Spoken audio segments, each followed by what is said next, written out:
Hey, hey, look at this. It's snowing again. Y'all see that out there? Look at that. Oh my goodness. Flip flop.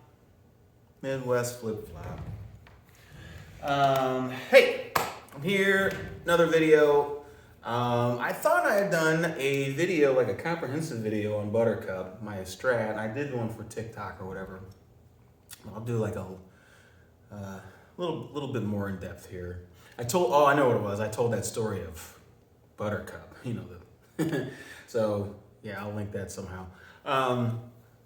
Anyway, I wanted to show you all, I did Tallulah, my Telecaster, but I wanted to show you all Buttercup, talk more about this Strat. This is I want to say it's 1988. That's what it said on the receipt or whatever. But my text says, I think he told me it was maybe 90 or 91. I can't remember. Got to take the neck off, and I hate doing that.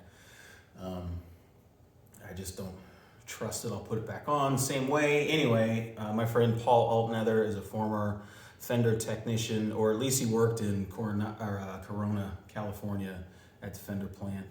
So he's the one that works on this, and he's done, if not pretty much everything, that I've asked. And this plays beautifully. This is my number one Strat. This is Buttercup. It's a vintage reissue series, pre-custom shop from late 80s, early 90s. And you can see here too. And it's sort of, hey, there's you.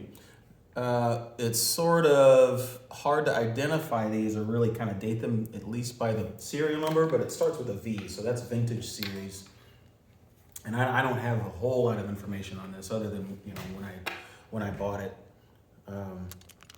But it is 3 single coil pickups. I've never routed it out, as you can see now, for humbuckers, which I kind of want to try this and see what humbuckers would sound and feel like in this guitar, but I really don't want to mess with the body. But anyway, so starting with the pickups, I put the Gen 4 hot Fender noiseless single coils in all 3 positions. I've had Texas Specials, I've had hot rails, I've had stacked humbuckers, I've had all that stuff. But now this is the configuration that it makes this guitar sing, more than, and I'm more pleased than I've ever been with this guitar. They're bright, they're clear, not bright, but they're, bell-like Fender single coil Strat pickups. However, they're noiseless, so I don't get that 60 cycle hum. They're hot, so I can control my feedback. Like I can just put a ton of distortion on it and just, use my controls, like we've been taught to sort of, tamper that. Tamper? Is that the word? Anyway, this is all, road wear and me, so it's not like one of those relic guitars. Anyway, so hot pickups, and if you see any of my videos, or see me live or whatever, that I do a lot of ethereal stuff with feedback, and this has like been the best. So if you're looking still for that single coil set, and you don't want to mess, like humbuckers are great. I'm not knocking humbuckers. I've had humbucker guitars. I got a Telecaster with one of them in there anyway. But this is a really great set if you like hot signal, hot tones. Further, as you can see, it's got a clear pick guard on it, and that's from Chandler Guitars in Arizona. And I had to go with them. That's my full name, Chandler. I go by Chan, just since a kid, but Chandler Guitars in Arizona gave me this really cool pick guard, or sent me this. I ordered it, I bought it. It's not sponsored, but and then had that applied, and just so I could see the aesthetics and see the guts. I love it. I love this look. I thought it would look really cool because I'd seen the guitar without the white pick guard, which is what it was. It's all vintage and it was scratched up, and which is fine by me, but I really wanted to see this with that clear like I did my Telecaster, and it turned out really, really cool. Standard tremolo. I've had these saddle pieces replaced. Paul actually did that when he first started working on this guitar. They were all rusted in place. It was intonated perfectly, but and they had rusted in place, so it was fine. But you know, he told me, he's like, look, if I have to work on it, I need to be able to work on it. So he replaced them. I still have those. Standard trim system, trim arm. These are the original tone and volume knobs here. And they have patinaed, so they're aged and they're a little bit brown. So we did that with these covers and this the trim arm, just so it would match aesthetically. And it's, you know, came out great.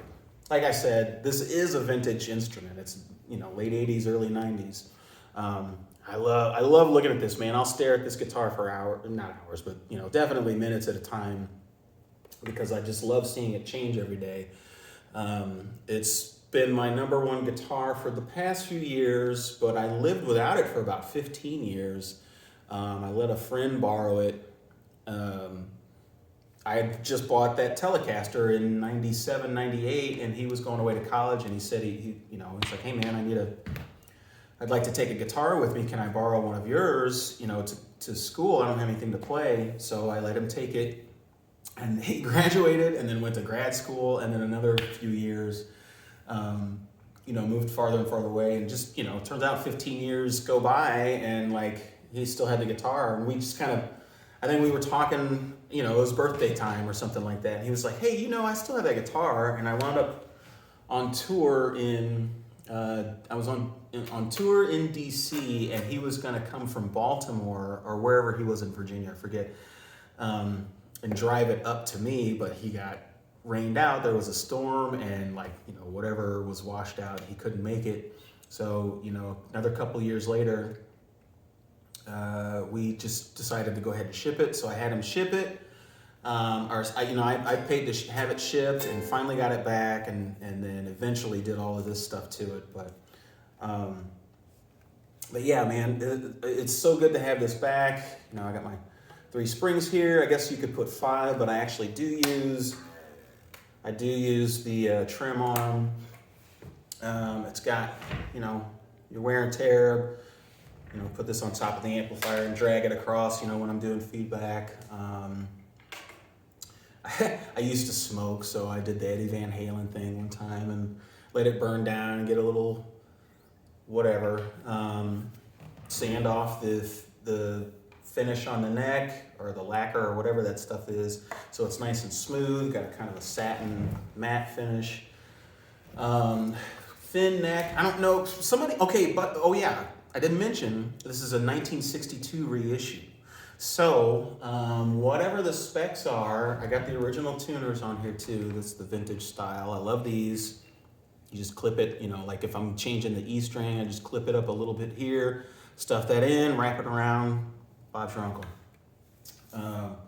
And it stays beautifully in tune. You know, we lube each of these screws, and I'll lube the nut here. Name your sex tape.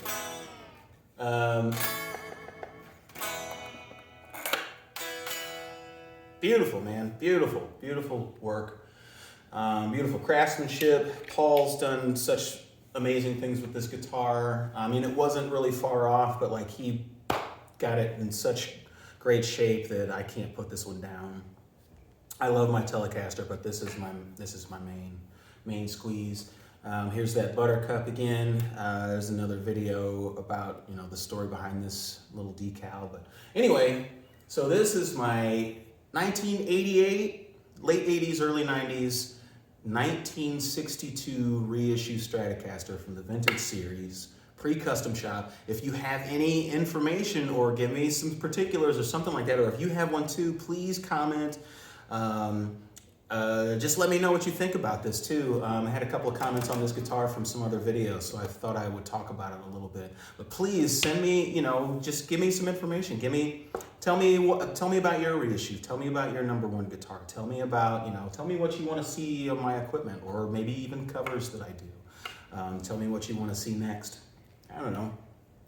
Hell, I don't know. Ask me about this ring too. This is a pretty great ring. It's my grandfather's ring. It's got a lot of history behind it. Anyway, my name's Chan Maurice Evans. I'm from St. Louis, Missouri, and I'm one of you people. Thanks for tuning in. I'll see you next time.